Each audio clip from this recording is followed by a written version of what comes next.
नमस्कार, मैं हूँ श्वेता सुरभि। बहुत बहुत स्वागत है एक बार फिर से आपका हेलो डॉक्टर कार्यक्रम में, जो फ़ोन इन लाइव कार्यक्रम होता है। और आपको तो पता ही है दर्शकों कि जब हम यहाँ आते हैं फ़ोन इन लाइव लेकर, तो इसलिए कि कई बार डॉक्टर को दिखाने के बाद भी कुछ संशय, कुछ शंकाएं आपके मन में रह जाती हैं। तो आज हम बात करेंगे नाक, कान और गला के रोग और इनके इलाज के बारे में। तो इस तरह की जो भी शंकाएं होती हैं उसके समाधान हमारे एक्सपर्ट आपको देते हैं, जो डॉक्टर हमारे साथ बैठे होते हैं। तो आज भी आपके पास ये समय है, आप फ़ोन से हमसे सीधा संपर्क कर सकते हैं। हमारा लाइव फ़ोन नंबर है, यहाँ पर स्क्रीन पर आप देखें, हमें कॉल करें और हमारे डॉक्टर से आप सवाल पूछ सकते हैं। आज हमारे स्टूडियो में मौजूद हैं एम्स पटना की विभागाध्यक्ष ENT की प्रोफेसर डॉक्टर क्रांति भावना। डॉक्टर साहब, बहुत बहुत स्वागत है आपका हमारे कार्यक्रम में। तो आज हम आपको एक बार फिर से मैं नंबर बता रही हूँ, 1800-3456-171। इस नंबर पर आप फ़ोन करें और नाक, कान और गले के रोग से संबंधित जो भी सवाल है आप हमसे पूछ सकते हैं। आपको बिल्कुल तुरंत जवाब मिलेगा। और तब तक हम बातचीत शुरू करते हैं डॉक्टर भावना से। डॉक्टर, सबसे जो एक आम समस्या होती है गले के खराश, तो ये कहाँ तक है कि नॉर्मल लिया जा सकता है और कहाँ लगेगा कि अब इलाज की ज़रूरत है? कौन से लक्षण होते हैं? जी, तो ये आपने बहुत इम्पोर्टेंट सवाल किया। गले के खराश में नॉर्मली जब भी हमें ज़ुकाम होता है तो हमारा नाक, गला और लंग्स सब एक ही पैसेज मानते हैं। तो इन्फेक्शन नाक से शुरू होकर गले तक जाता है और फिर गले में थोड़े से जो हमारी बोलने की रस्सी होती है उसमें थोड़ी सूजन आ जाती है और हमें खराश जैसा लगने लगता है कि हमारी आवाज़ ख़राब हो गई है। लेकिन कई बार हमारे बोलने की रस्सी में छोटी सी सूजन हो जाए या वो सूजन कैंसर का रूप ले ले, तो ये जो आवाज़ बदलना और जो हमारी गले की खसखसाहट, ये काफ़ी दिन परसिस्ट कर जाती है। तो अगर ये चीज़ 3 से 6 हफ्ते या 1 महीने से 2 महीने तक ये आपको परेशान कर रही है, तो ये डेफिनेट है कि आपके गले की रस्सियों में, बोलने की रस्सियों में या उसके आसपास की जगहों पे कहीं ना कहीं कोई ऐसी बीमारी है जो अपने आप नहीं ठीक हो रही या नॉर्मल दवाओं से नहीं ठीक हो रही है। ऐसे केसेस में आप ENT सर्जन के पास ज़रूर जाएं, जो कि आपकी उन गले की रस्सियों को, गले के आसपास की चीज़ों को, जिसको वोकल कॉर्ड्स और उसके आसपास के सेक्शन को लैरिंग्स कहते हैं, उसको वो देखेंगे और तब बता सकते हैं कि उसमें कोई छोटी सी रसौली या सूजन या जो सबसे डेंजरस जिसको हम कहते हैं कि कैंसर की उत्पत्ति तो नहीं हो रही। जी, और अपने कैंसर की बात की जो सबसे महत्वपूर्ण है, क्योंकि आजकल गले का और मुंह का कैंसर बहुत ज़्यादा कॉमन हो गया है और बहुत सारे लोग, मतलब रेशियो बढ़ता ही चला जा रहा है। तो क्या कहेंगे आप इस बारे में, क्यों इतना ज़्यादा ये बढ़ रहा है? ये तो हमारे समाज, मैं तो कहूँगी समाज की कुरीतियों का नतीजा है। हमारे पास सिगरेट, गुटखा ऐसे अवेलेबल है जैसे कि हम अनाज खरीदते हैं। बिल्कुल बिल्कुल। तो हर दुकान पे गुटखा है, हर डॉक्टर, हमारे एक दर्शक जुड़े हैं हमारे साथ फ़ोन पे, तो हम लेते हैं इनका सवाल। हेलो। हाँ मैम, नमस्कार। डॉक्टर साहब को मेरा नमस्कार। हेलो। मैं महेंद्र पटेल, दमोह मध्य प्रदेश से बोल रहा हूँ। मेरी उम्र 31 वर्ष है। हेलो। और मेरा एक कान बहता है, मेरी आवाज़ आ रही है आपको? सुनाई देता है, कचड़ा भी जाता है। शायद कोई तकनीकी थोड़ा खराबी है, सा आवाज़ इसके नहीं आ बारे रही। में बताएं। तो हम लोग बात कर रहे थे, जब तक फ़ोन कनेक्ट होता है हम अपनी जी। बात पूरी करते हैं। आप बता रही थी। तो केवल सिगरेट तो जितने लोग पीते हैं नहीं पीते, लेकिन गुटखा बहुत लोग खाते हैं जी। और भारत में ये गुटखा खाने की बीमारी केवल बड़े वयस्कों में नहीं, बच्चों से लेके यूथ काफ़ी लोग खाने लगे हैं। तो इन कैंसर की प्रॉब्लम जो है वो यंग लड़कों में भी, लड़कियों में भी, महिलाओं में भी काफ़ी ज़्यादा शुरू हो, क्योंकि ये चीज़ गाल में जाके वहाँ पे सारे केमिकल्स प्रोड्यूस करके बहुत बड़े अल्सर्स बनाते हैं और हमें फिर कैंसर की प्रॉब्लम ज़्यादा होती है। और उसके साथ शराब, सो ये सब चीज़ें जो हैं वो सारे मिलके सिनर्जिस्टिक इफ़ेक्ट, मतलब एक साथ वो मिलके कैंसर के रोग को बढ़ावा देती है। और भारत में हम जानते हैं कि हेड एंड नेक कैंसर, कान मतलब मुंह का कैंसर बहुत ही कॉमन है। जुड़ रहे हैं हमारे साथ। जी। हेलो। हेलो, आवाज़ नहीं आ रही है। हेलो। हेलो जी। हेलो हेलो जी। हेलो। अच्छा, आपकी आवाज़ नहीं आ रही। तो मैं ये पूछ रही थी डॉक्टर कि ये तो समस्या है, बहुत ज़्यादा मात्रा में, बहुत तेज़ी से ये कैंसर बढ़ता चला जा रहा है, क्योंकि लोग गुटखा नहीं खरीदना छोड़ते, खाना नहीं छोड़ रहे। कैसे छुड़ाया जा सकता है? ये भी इम्पोर्टेंट सवाल है। आजकल इस पे काफ़ी काम चल रहा है, और एक तो ये सरकार की तरफ से भी है कि बैन कर रहे हैं चीज़ों को, ये बेच नहीं सकते आप। आइडियली जो है सरकार ने कहा है कि आप ओपनली सिगरेट और गुटखा नहीं बेच सकते हैं। और कई बार छोटी सी चीज़ जैसे कि सिगरेट के पैकेट पे कैंसर का फ़ोटो होना, कि लोग देखते हैं और फिर डर जाते हैं कि ये हमको हो सकता है। फिर हम बहुत सारे अवेयरनेस प्रोग्राम्स करते हैं, डेंटल डिपार्टमेंट, कान नाक गला विभाग, ये सब चीज़ों को, और सर्जिकल ऑन्कोलॉजी, ये सब चीज़ों को अवेयरनेस प्रोग्राम्स के कौन थ्रू। है? हेलो हेलो, हाँ मैम नमस्ते। हेलो हाँ हेलो, हेलो नमस्ते हेलो। मैम। फोन की रिंग आ रही है लेकिन आवाज़ नहीं आ पा रही है। हेलो शायद कहीं कोई तकनीकी खराबी है कि हम दर्शकों के फ़ोन नहीं ले सकते अभी। हेलो। हम लोग थोड़ी देर में फिर से बात करेंगे, आप एक बार फिर से नंबर लगाइएगा तो शायद आपकी आवाज़ हम तक पहुंच जाएगी। तब तक हम लोग जो बातें कर रहे हैं इससे भी आप काफ़ी फ़ायदा उठा सकते हैं।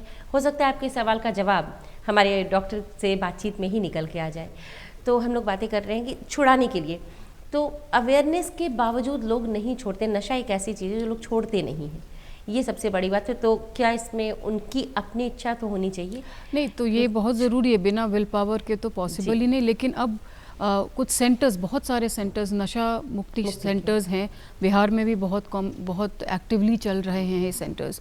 और इन सेंटर्स पे आपको भर्ती कराना भी पड़ता है कई बार। और इस पे अगर आप सीरियस हैं कि हमें छोड़ना है, वो परिवार अगर बहुत सीरियस है कि हमें इस लत को हटानी है, तो इन सब जगहों पे भर्ती करा के भी ये काम किया जा सकता है। अवेयरनेस के बाद ये एक लेवल है जो ज़रूरी हो जाता है। बिल्कुल। तो ये तो गले की बात हुई। हम कान पर आते हैं। कान के कई सारे छोटे रोग, बड़े रोग होते हैं। कई बार कान की भी सर्जरी करानी पड़ती है। सबसे जो आम हम देखते हैं चीज़ वो है कान की सफाई और कान की खुजली। मतलब कहीं भी किसी भी चीज़ को लिया और कान में जैसे खुजली हुई, वैसे ही कोई भी स्टिक, माचिस की तीली, बड्स तो यूज़ करते ही हैं लोग। और कभी तो उंगली लेकर के ज़ोर ज़ोर से ऐसे खुजलाने लगते हैं। बड़ा कॉमनली वो इल मैनर्ड भी लगता है, लेकिन कई बार जब कुछ भी नहीं है हाथ में तो लोग उंगली से खुजलाते हैं। तो ये खुजली जो है ये कहाँ तक कॉमन है, नॉर्मल है, और कहाँ से इसके इलाज तक बात पहुँचती है?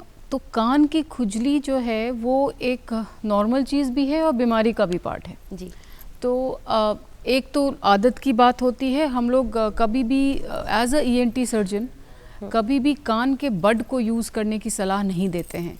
क्योंकि अनफॉर्चुनेटली लोगों को उसकी आदत हो जाती है और कई बार उसकी वजह से पर्दे में चोट आ जाती है, कान का जो रास्ता उसमें छिल जाता है, जो ईयरबड्स होते हैं। और बहुत सालों के सेल्फ क्लिनजिंग के बाद वहाँ पे बहुत सीरियस बीमारी भी पनप सकती है। तो हम ईयरबड कभी भी नहीं कहते हैं कि आप यूज़ करिए, इसको Q-tips भी कहते हैं। ये चीज़ पहले बहुत कॉमन था कि आपको अपने आप को साफ़ रखना है तो Q-tips यूज़ करिए, बट ये अच्छी आदत नहीं है। ऐसे देखा गया है कि कान की ख़राब बीमारी भी उत्पन्न हो जाती है। एक नॉर्मल खुजली होती है कि कान हमारे चमड़े ही जैसा है, कान के चमड़े भी हमारे नॉर्मल चमड़े जैसे होते हैं, उसमें जैसे शेडिंग होती है वैसे कान में भी होती है। तो वो एक नॉर्मल खुजली होती है। आप उसको कई बार केवल बादाम का थोड़ा सा आप वो लगा सकते हैं, कई बार उससे भी राहत हो जाती है, बट तेल डालना नहीं होता है। अच्छा, जस्ट उस सूखेपन को हटाने के लिए। जी जी। कई बार कान में बहुत वैक्स हो जाता है, मतलब कि कन्हुआ जिसको हिंदी में कहते हैं, और उसकी वजह से खुजली ज़्यादा होती है, तो आप ENT सर्जन को दिखाइए, उसको निकाल सकते हैं। और जो रेगुलर कान की सफाई होनी चाहिए रोज़ाना तौर पर, उसके लिए क्या करना चाहिए? कान को ज़्यादा सफाई की ज़रूरत नहीं है। नहीं, वो खुद साफ़ हो जाता है। इसलिए ऐसा नहीं कि रोज़ आप समझें कि मेरे कान की सफाई नहीं हो रही है, वो एक नॉर्मल प्रोसेस है, अपना बॉडी ध्यान रखता है उसका। अच्छा। और एक बहुत प्रॉब्लमेटिक खुजली ये होती है जब कान में हड्डी की बीमारी हो जाती है, जिसमें ऑपरेशन ज़रूरी है। उसमें इचिंग, मतलब इचिंग एक बहुत कॉमन प्रॉब्लम है। तो ऐसे केसेस में जब बहुत ज़्यादा खुजली हो तो डेफिनेटली उसमें कोई प्रॉब्लम है, दिखाइए। जी। हमारे एक दर्शक जुड़ रहे हैं हमारे साथ फ़ोन पर। Hello hello hello hello hello hello, मैं बोल रही। हेलो, आपकी आवाज़ अभी भी नहीं आ रही है। तो हम लोग डॉक्टर क्रांति भावना से बातचीत को जारी रखते हैं। हम बातें कर रहे हैं अभी कान की सफाई और कान की देखभाल के बारे में। कान का बहना भी एक समस्या है जी। ये भी कहाँ तक नॉर्मली हो सकता है या इसके पीछे कोई बीमारी ही होती है? कान का बहना नॉर्मल नहीं है। नहीं। हाँ, तो कान का बहना पैथोलॉजिकल है, मतलब वो एक तरीके की बीमारी है। उसमें 2 तरीके की प्रॉब्लम्स होती हैं। हमारे कान के पर्दे 2 भाग में विभाजित होते हैं और उसमें एक भाग जो एक पतला पर्दा होता है उसको हम लोग उसमें अगर छेद हो जाए तो सुनने की दिक्कत हो सकती है। कान जब बहता है तो पानी जैसा निकलता है। और एक होता है जो हड्डियों के आसपास में बीमारी फैल जाती है कान में, तो उसमें जब कान बहता है तो बहुत महक होती है, उसमें बहुत ज़्यादा बहता भी नहीं है वो, और बहुत खुजली भी होती है। तो ये 2 तरीके के कान बहने के प्रॉब्लम्स हैं। और जो कम बहने वाला कान, जो कम कान बहे और उसमें बहुत बदबू आए, वो एक डेंजर प्रॉब्लम है। उसको डेंजरस प्रॉब्लम इसलिए कहते हैं क्योंकि उससे रिलेटेड काफ़ी कॉम्प्लिकेशंस लोगों को हो सकती हैं। तो आप कान जब बहे तो बिल्कुल एक बार आप ज़रूर ENT सर्जन के पास जाएं और अपना पर्दा दिखा लें, क्योंकि बाद में आपको पछताना ना पड़े कि हम किसी बहुत सीरियस बीमारी के शिकार हो गए हैं। जो लोग बड़े होते हैं, वयस्क जो हैं, वो तो अपने कानों की परेशानी बता सकते हैं। कई बार न्यू बॉर्न बेबीज़ या बहुत छोटे बच्चे जो बोल नहीं सकते, उन्हें भी कई तरह की परेशानियां होती हैं, लेकिन वो बता नहीं पाते। तो कैसे पता चलेगा कि बच्चे को कान में कोई दिक्कत है? बिल्कुल, ये भी बहुत ज़रूरी सवाल है आज के माहौल में, क्योंकि बच्चे जब पैदा होते हैं, आज की दुनिया में हमारे पास ऐसे बहुत सारे उपकरण हैं जो पैदा होते ही ये बता सकते हैं कि बच्चे के कान में क्या प्रॉब्लम है। और इसको हम लोग universal neonatal hearing screening programme कहते हैं, जो कि विदेशों में हर बच्चा जो भी पैदा होता है उसके कान के सुनने की शक्ति को देख लिया जाता है। अब भारत में भी बहुत सेंटर्स पे होता है। एम्स पटना में जितने भी बच्चे पैदा होते हैं उन सब की हियरिंग स्क्रीनिंग होती है। स्पेशली उन बच्चों में हियरिंग स्क्रीनिंग या सुनाई की जांच होना जन्म के जस्ट बाद ज़रूरी है जो ICU में भर्ती हैं। ऐसे बच्चों में बचपन से ही या कंजेनाइटल डेफम्यूटिज्म जिसको कहते हैं कि मूक बधिरता होने के चांसेस ज़्यादा होते हैं। तो वो पैदा होते हैं, एक हैंड हेल्ड हमारा ऑडियोमीटर होता है जिससे कि ये पता कर सकते हैं कि बच्चा सुन रहा है कि नहीं सुन रहा है। लेकिन मान लीजिए कि उसकी स्क्रीनिंग नहीं हुई, तब माँ बाप हमारे जो हैं या उनके साथ जो बच्चे के साथ जो रह रहे हैं वो कुछ हियरिंग और स्पीच माइलस्टोन, जो कि सुनने और बोलने की कुछ माइलस्टोन्स होती हैं, और माँ को खुद ही पता चल जाता, तेज़ बर्तन गिरा आँख नहीं झपकी, तेज़ बर्तन गिरा सीटी बजी बच्चे ने कुछ नहीं किया, वो बिल्कुल शांत है, हॉर्न बज रहा है बच्चा कुछ नहीं बोल रहा है। तो ऐसे बहुत सारे साइंस हैं जो कि आजकल इवन गांव-गांव में ANMs को दिया जाता है कि अगर बच्चा या कोई आ रहा है अपने बच्चे को लेके और ये चीज़ पॉजिटिव है कि वो नहीं रिस्पॉन्ड कर रहा है, तो फर्दर टेस्ट की ज़रूरत है और उसको ऐसे सेंटर पे भेजना चाहिए जहाँ पे ये जांच हो सके, ताकि हम बहुत अर्ली एज पे ये पता कर सके कि बच्चा बधिर तो नहीं है। क्योंकि वो बधिरता अधिक दिन रहेगी तो मूक भी हो जाएगा और फिर मूक बधिर बच्चे की तरह रहने लगेगा। क्योंकि आजकल मूक बधिरता का इलाज है, इसलिए हम चाहते हैं कि जितनी जल्दी हो इसका डायग्नोसिस हो जाए। एग्जैक्टली जी, डायग्नोसिस हो जाए। ये बहुत ही ज़रूरी चीज़ है और हमें पता है दर्शकों को बहुत सारी चीज़ें जानने को मिलती हैं जब एक डॉक्टर से हम बातचीत कर रहे होते हैं और वो छोटी छोटी सी चीज़ें बताते हैं, जैसे कि बहुत बड़ी बीमारी है तो आप डॉक्टर के यहाँ जा रहे हैं, अपना टेस्ट कराते हैं, इलाज कराते हैं, लेकिन अगर इन चीज़ों की जानकारी अवेयरनेस हम रखें तो पहले से ही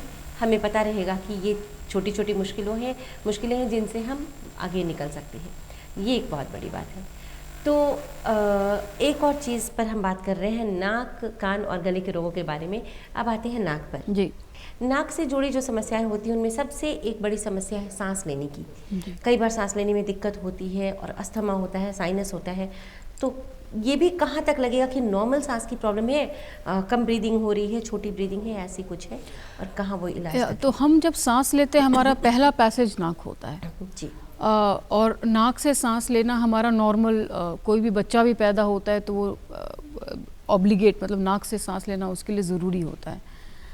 और इसी में अगर हमारे नाक के पास कभी भी किसी भी एनाटॉमिकल प्रॉब्लम, मतलब या तो उसकी हड्डी टेढ़ी हो जाए या हमारे नाक के अंदर कोई मांस आ जाए या हमारे नाक के अंदर कोई ट्यूमर हो जाए, इन सब चीज़ों में क्या होता है कि नाक की छिद्र बंद हो जाती है या नाक का छिद्र छोटा हो जाता है और हमारे नाक में वाल्व जैसी जगह होती है, मतलब कुछ ऐसे एरियाज़ होते हैं जहाँ से वो एयर पास होता है और हमें लगता है कि हम सांस ले रहे हैं।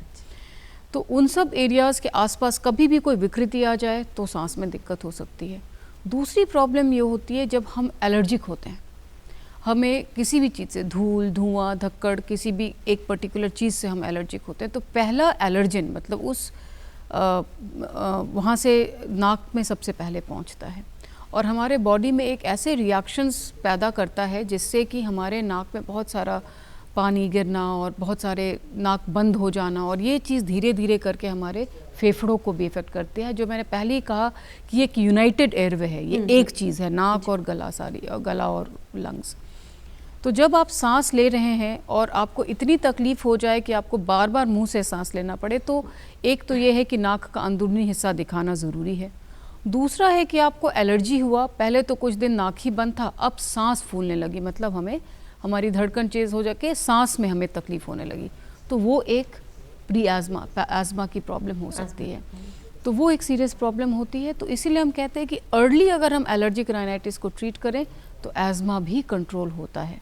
तो अब ये बहुत ज़रूरी है कि जितनी जल्दी हो सके हम पता करें कि क्या प्रॉब्लम है, और जैसा मैंने कहा कि अगर किसी विकृति के कारण है, ट्यूमर के कारण है, तो वो भी दिखवाना आवश्यक है। तो ये तो किसी भी उम्र में हो सकता है जी, इसके लिए उम्र की कोई वो सीमा नहीं है। अब जैसे नवजात बच्चे में वो पैदा हुआ और बिल्कुल ही सांस नहीं आ रही उसको, तो ऐसे बच्चे कई बार बच भी नहीं पाते हैं, इसको कोनल अट्रेशिया कहते हैं।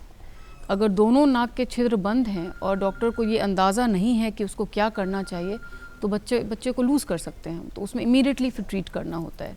अच्छा, और नाक से जुड़ी एक सबसे महत्वपूर्ण बात सांस लेने से, वो है खर्राटा। खर्राटा हम लोग सुनते ही हंसी आ जाती है, लोग मजाक उड़ा देते हैं कि ये बहुत खर्राटे लेता है सोने में, कई बार छोटे बच्चे भी खर्राटे लेते हैं जी। तो खर्राटा क्या है, क्या ये किसी बीमारी का लक्षण है? ये भी बहुत ज़रूरी सवाल है। एक तो इसलिए भी क्योंकि अब बहुत लोग इस कैटेगरी में पहुंच रहे हैं। आपने दो चीज़ों को पूछा, एक बच्चे भी खर्राटे लेते हैं और एक बड़े लोग भी खर्राटे लेते हैं। तो बच्चों के खर्राटे जो हैं वो भी थोड़े कभी कभी प्रॉब्लमेटिक होते हैं, क्योंकि वो नाक के पीछे अक्सर एक ग्रंथि होती है जिसको एडिनॉइड कहते हैं। तो टॉन्सिल्स हमने सुना है, टॉन्सिल ही जैसा एक एडिनॉइड नाक के पीछे होता है। तो बच्चे जो मुंह खोले हुए रहते हैं, जो खर्राटे लेते हैं, उनके मुंह का शेप बदल जाता है, बच्चा कई बार ठीक से खाना नहीं खा नहीं पाता है। तो ऐसे चीज़ों के केसेस में ऐसे चीज़ों में अक्सर क्या होता है कि बच्चे को फेलियर टू थ्राइव, मतलब वो अच्छे से बड़ा ही नहीं होता उम्र के हिसाब से। ऐसे बच्चों को ज़रूर है कि वो दिखाया जाए और जो उपयुक्त इलाज है वो किया जाए। दूसरा, जो बड़े लोगों में खर्राटे होते हैं, एक तो नॉर्मल खर्राटे हुए जो कि आवाज़ तेज़ आती है और वो लेकिन अच्छे से सोते हैं, वो भले उनके पार्टनर्स के लिए दिक्कत है जो उनके साथ सो रहे हैं, लेकिन कुछ खर्राटे ऐसे होते हैं जिसमें लोग रात में खर्राटे लेते लेते अचानक उठ जाते हैं, उनको ये याद भी नहीं रहता, और कई बार वो दिन में सोते रहते हैं, उनको समझ में आता कि उनको इतनी क्यों थकान हो रही है। ऐसे केसेस हम लोग ऑब्स्ट्रक्टिव स्लीप एपनिया के नाम से जानते हैं, और ऑब्स्ट्रक्टिव स्लीप एपनिया को अगर ठीक समय पे ना ट्रीट किया जाए तो बहुत सारे हार्ट प्रॉब्लम्स हो सकते हैं। तो वो एक जिसको हम कहते हैं रेड फ्लैग साइन, मतलब कि ये एक चेतावनी देने वाला द्योतक है, इसको हमें ध्यान देना चाहिए कि ऐसे केसेस को भी ट्रीटमेंट ज़रूरी है। और ऐसा नहीं कि ट्रीटमेंट नहीं है, बहुत सारे ट्रीटमेंट पॉसिबल है। सर्जिकल ट्रीटमेंट है, कई बार मेडिकल ट्रीटमेंट, मास्क के साथ भी लोग सोते हैं। तो ऑब्स्ट्रक्टिव स्लीप एपनिया आजकल का एक नया, मतलब जो आप कहें कि एपिडेमिक बीमारी है, बहुत लोगों को है। और जो नॉर्मल खर्राटे कई बार नाक की हड्डी टेढ़े होने से भी हो सकती है, गले के पार्ट थोड़े से मोटे हो जाएं तो एक्सरसाइजेज से भी कई बार ये नॉर्मल खर्राटे दूर होते हैं। तो 3-4 कैटेगरी में भी खर्राटो, ये एक स्लीप एक अलग सब्जेक्ट ही हो गया है। या अच्छा, ये सब्जेक्ट ही अलग है। तो गले की हम बात कर रहे थे, कई चीज़ें आपने बताई, जैसे एम्स में है, हम लोग नाक, कान और गले के रोगों के बारे में बात कर रहे हैं। कई तरह के बीमारियां हैं, कई बीमारियां सीरियस हैं और कई बार ऑपरेशन और सर्जरी की भी नौबत आती है। तो जो कुछ हर तबके के लोगों के पास हमेशा इतने पैसे नहीं होते कि ऑपरेशन या सर्जरी के लिए कर सकें, तो उनके लिए किस तरह की सुविधाएं हैं और सरकार की क्या योजनाएं हैं इनके लिए?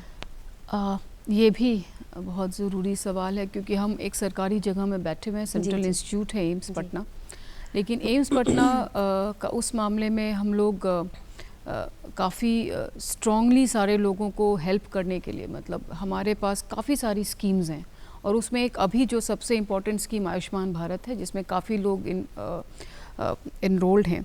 तो एम्स पटना आयुष्मान भारत का एक बहुत बड़ा यूज़र है और बहुत बड़ा सेंटर है। और आयुष्मान भारत के बाद हमारे पास चीफ मिनिस्टर रिलीफ फंड के भी बहुत सारे पैसे आते हैं। स्पेशली मैं अपने सब्जेक्ट की बात करूं तो कॉकलर इम्प्लांट का एक बहुत बड़ा सेंटर है एम्स पटना। अब हम लगभग 300 इम्प्लांट्स कर चुके हैं। जो मूक बधिर बच्चे और वयस्क होते हैं जिनको इम्प्लांट्स की ज़रूरत पड़ती है, काफ़ी महंगा ऑपरेशन है, लेकिन चीफ मिनिस्टर रिलीफ फंड से हमें काफ़ी पैसे आते हैं। उसी तरीके से ऑर्थोपेडिक्स की प्रॉब्लम्स का, कैंसर की प्रॉब्लम्स का, नॉर्मल सर्जरीज़ की प्रॉब्लम्स का भी पैसा चीफ मिनिस्टर रिलीफ फंड से हमारे एम्स पटना में आता है। तो आयुष्मान में भी बहुत सारे पैकेजेस हैं, चीफ मिनिस्टर रिलीफ फंड से भी पैकेज हैं, कई बार राष्ट्रीय आरोग्य निधि रैन की तरफ से भी पैकेज है, और एक बहुत अच्छा जो हमारे अंडर है वो है RBS के, मतलब राष्ट्रीय बाल स्वास्थ्य कार्यक्रम। इसके थ्रू भी जो छोटे बच्चे हैं उनके भी बहुत सारी सर्जरीज कवर्ड हैं। तो ऐसे काफ़ी सारे प्रोग्राम्स हैं जो एम्स पटना जिसके थ्रू इनरोल्ड है और मरीज़ों को लगभग फ्री में इलाज होता है। तीसरी चीज़ ये भी है कि एम्स पटना का एक जो मैं इसमें गौरवान्वित महसूस करती हूँ कि हमारी अपनी एक फार्मेसी है। जन औषधि में तो चीज़ें सस्ती मिलती ही हैं, लेकिन अमृत फार्मेसी है, लेकिन हमारा एक अपना फार्मेसी सिस्टम है जो बाहर के मुकाबले हमारे पास सारी चीज़ें बहुत कम रेट में मिलती है, और सब चीज़ मरीज़ के पास हॉस्पिटल से मिलता है। अटेंडेंट को कुछ भी करने की ज़रूरत नहीं है। तो अगर एम्स पटना में कोई एडमिट हो जाए तो वो एडमिट हो के उसको सारी चीज़ें सॉफ्टवेयर पे बिल्स आ जाती हैं। तो ये एक बहुत जो स्ट्रेस होता है अटेंडेंस का वो काफ़ी कम होता है, और एवरीथिंग इज़ ऑन पेपर। तो किसी भी कार्यक्रम में हम रहते हैं, सारी चीज़ें, आई थिंक ये एक बहुत बड़ा अचीवमेंट हम मानते हैं इस इंस्टीट्यूट का। बहुत बड़ी बात है। और मुझे लगता है डॉक्टर साहब ने भी जो बातें बताई, डॉक्टर क्रांति भावना ने, ये बहुत ज़रूरी है। जैसे कि एम्स में इतनी सुविधाएं हैं, और जहाँ पैसे की भी बात है, जो लोग अफोर्ड नहीं कर सकते उनके लिए भी, इलाज के लिए भी, सर्जरी और ऑपरेशन के लिए भी, तो ये जागरूकता बहुत ज़रूरी है कि इतनी अच्छी चीज़ें हमारे पास हैं लेकिन हमें इसका पता नहीं होता। खास करके रूरल एरिया में, गांव के जो लोग जो कार्यक्रम देखते हैं, जिन्हें कोई बताने वाला नहीं है, इसीलिए हम चाहते हैं कि DD बिहार के माध्यम से आप तक ये सारी जानकारियाँ पहुँचें, आप जानें कि कहाँ और कैसे इलाज कराने से आपको हर तरह की सुविधा, सही इलाज मिल सकता है। सरकार आपके लिए इतना कुछ कर रही है। सबसे पहले तो मैं धन्यवाद दूंगी डॉक्टर क्रांति भावना को ये जानकारी और अवेयरनेस देने के लिए।